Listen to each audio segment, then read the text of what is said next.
For me, it's the trust and transparency that we need to rebuild. I think we've lost track of the focus on citizens as opposed to some other agenda. And I think that focus, I think, permeates down to all the other issues that we're talking about. So I look at that as I said, is kind of the broad principle that I think really needs to change, and I think I can do that. I think one of the ways I do that, bringing my skill set in as an attorney, because I do trial work. I'm always on the other side of a case. Someone's telling me I'm wrong, and I'm advocating for my client.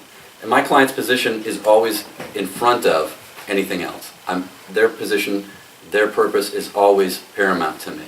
And I think I can bring that skill set to the City Council, that I'm always putting the citizens and the residents' concerns first as opposed to anything else.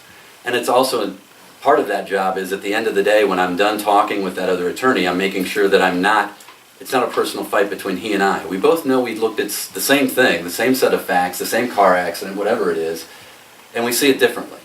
He's going to advocate one way, I'm going to advocate the other. But when it's over, we're going to have another issue we're going to have to talk about, and you have to know that I have to be able to work with him in a civil, in a polite, in a professional manner. And I think I can bring that to City Council as well, because we have to work on those issues, argue when we need to argue, but when we get over and done with it, we have to then move on to the next issue. I'm not always going to come out on top. I understand that, but I'm not going to be upset about it when I don't. So I think those are some of the things that we would work on. But then after that, I think then it's getting back to basics on some of our budgetary issues, like streets, like pensions, making sure the real basics, health and safety, those things are covered before we start talking about other programs where we've been spending some of our money. And making sure we've got that covered before we move on.